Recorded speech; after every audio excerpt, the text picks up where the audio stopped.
So like my man said right here, he said, if you're not in the Word of God, and me and my man Sean have discussed this about, has it been so bad that Christian artists or people who performing forget to be in the Word so much because they performing so much and they forget to know, oh, I got to sit back, I got to get in this Word, because without this Word, I'm feeding my flesh. I'm not feeding my spirit enough for this Word. I'm feeding my flesh all the time, because without you reading the Word, you're starving the spirit. So it's trying to preach, son? No, son. You trying to preach, son? Yeah, Reebok-Adidas. You trying to preach, son? No, I'm just saying. You know, we talked about this. You know, we always talk about this. Right. About feeding the spirit and not the flesh. And basically being on the road and traveling.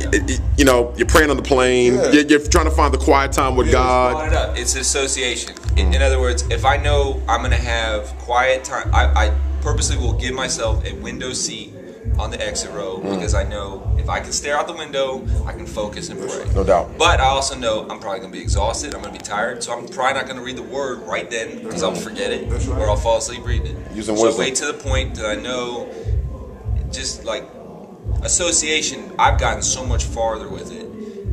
And stop trying to be... the one other thing that I had is that I have about 4 or 5 guys that I've just met over the years that have been mentors in my life that will randomly call me.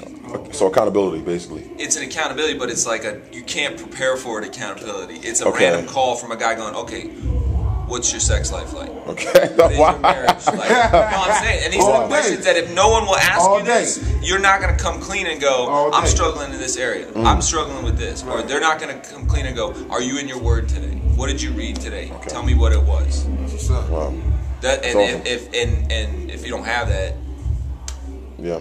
And you can, and the funny thing is too, you can have all that too. You can be in your Word all the time and still right time, right place. All it takes is one little thing. Like by and large, I'm semi-unfriendly to girls, and part of it is a protective barrier that I have to do this. That I know in my own flesh or their own flesh, I have to.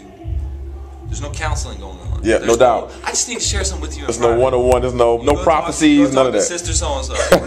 The mind. The mind. Yeah, we at the Ham Sandwich Show call them mind benders. You know what I'm saying? Because they'll bend your mind. You know what I'm saying? Yes, sir. And so I know you have a couple different things that you're doing in the KJ Academy. Which is pretty cool. Can you kind of explain that? I was watching the video of a dude who, I guess he went through some process. Yeah. He won beats. Yeah. And then he's going on tour with you. Well, that's which I guess is a side type. A year ago, but yeah, basically a guy went through the whole 4 months of it with me. What is it? It was basically tackling a different. It was a spiritual and a sort of musical thing at the same time. Like it was basically, you had to study your Word through the month. You had to memorize Scripture. But then there was a certain degree of homework that you had to do. So you had to learn the discipline of like writing songs on the spot, or coming up with choruses or writing to stuff you don't like. Just things that will grow you as an artist and basically push you out of your comfort zone. But then there's like an all-around sort of teaching aspect, which is 1 month we focus on production, next month we focus on songwriting, next month we would focus on music business, and the last month would be like performance. Okay. So it's not that one MC, if you guys just an MC, he goes, I don't need to learn about production. No, you do need to learn this so you understand how to properly do what you do. You know, you need to understand the music business so you don't get screwed over. You know, all these things work together. But then there was a spiritual aspect, and basically he went all the way through, and I took him on the road with me for a while. So is this something that you're going to continue year by year? Did you enjoy doing it? Did you like it? It was cool for when it was. It was hard work.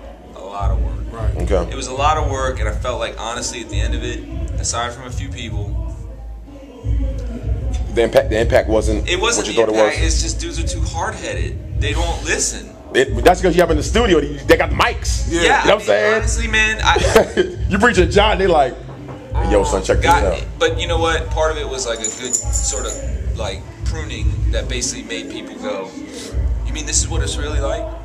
Really? Okay. I don't want it. I'm not going to do this. Right. Really? Wow.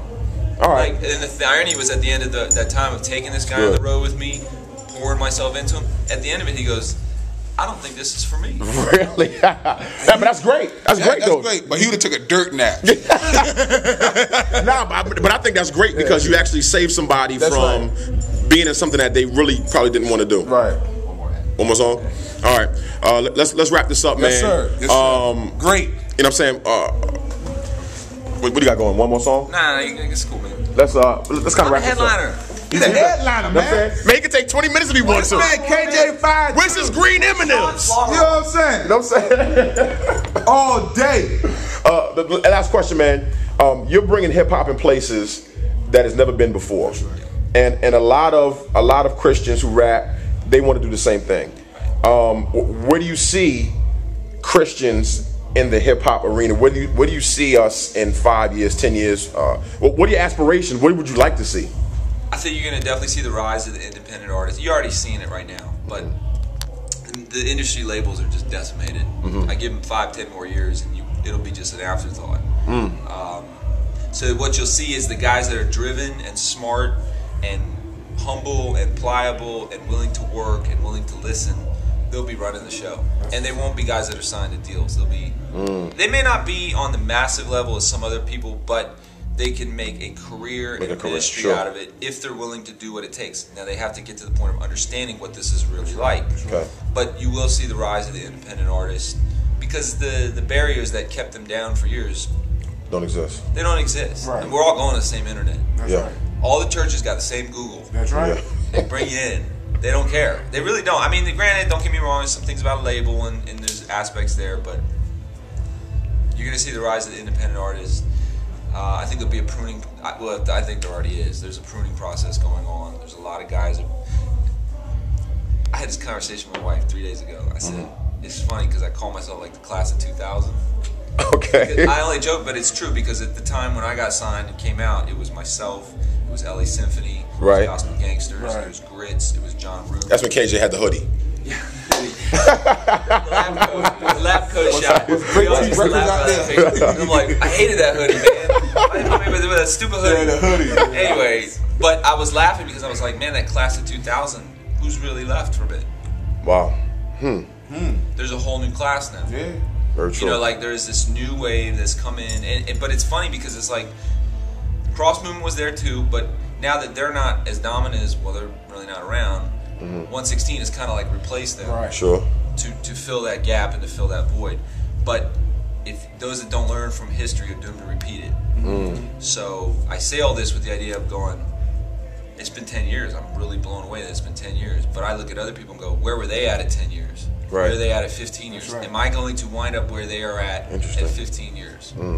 So for me, I don't know. Will there be another thing? I really don't know. I pray I'll go as long as God gives me the passion and the desire and hopefully the ability to keep doing it. But I think you're going to see the rise of the independent artists, and that will be the dominant thing. Because God's going to raise those people up that are willing to be raised up. Cool. All right. Any last words, DJ X? We gotta get ready.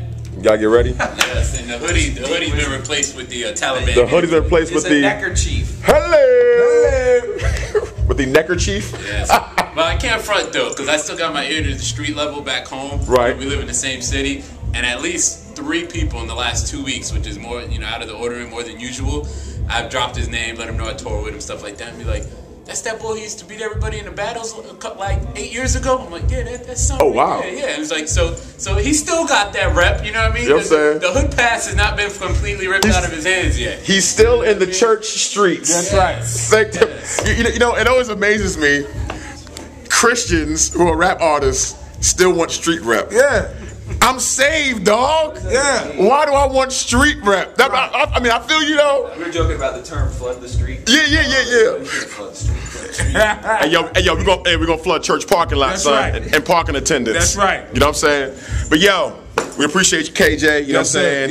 Yeah. Back an interview, and you know what I'm saying? It's your boy Sean Slaughter. It's your boy Saint Nick, a.k.a. Cook Dog, a.k.a. the drummer Beast Boy. You heard me? You know what I mean? And we appreciate y'all checking out What in the Ham Sandwich. Peace. One.